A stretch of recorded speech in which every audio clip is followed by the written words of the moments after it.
Hi guys, so these are some of the more tricky questions that you might come across when multiplying and dividing by 12. So let's look at how to multiply by 11 here, okay? So we're looking at how to multiply by a two-digit number. So it's the same technique as you would use if you're multiplying by 12.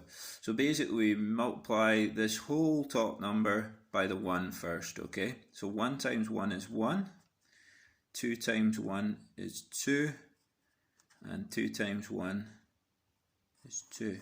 Now this is a bit of revision from last term, because when we're multiplying with two digit, we always start the next line with a 0. And now we're multiplying 221 by this one here. So it's 1 times 1 is 1, 2 times 1 is 2, and 2 times 1 is 2. Now it's really important that you put all these numbers in the right column. Now the last part is that we're adding them up. So 1 plus 0 is 1, 2 plus 1 is 3, 2 plus 2 is 4, and then 2. So 221 times 11 is 2,431.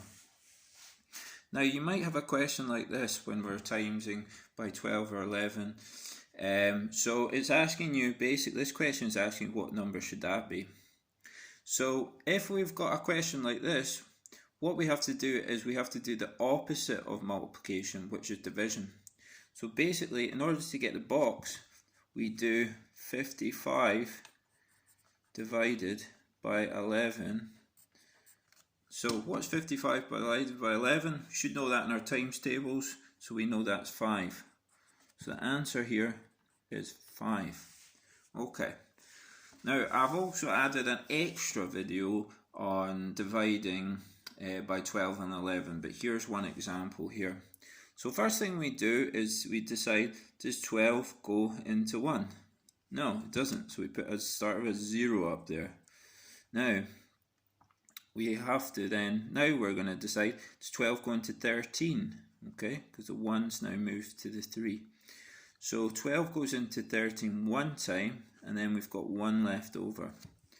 The next question is, does 12 go into 12?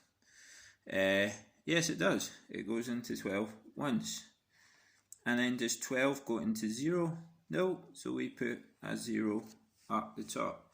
So the answer to this is 110, okay? So we ignore this 0 here, so it's 110. Okay, hopefully this is helpful for you.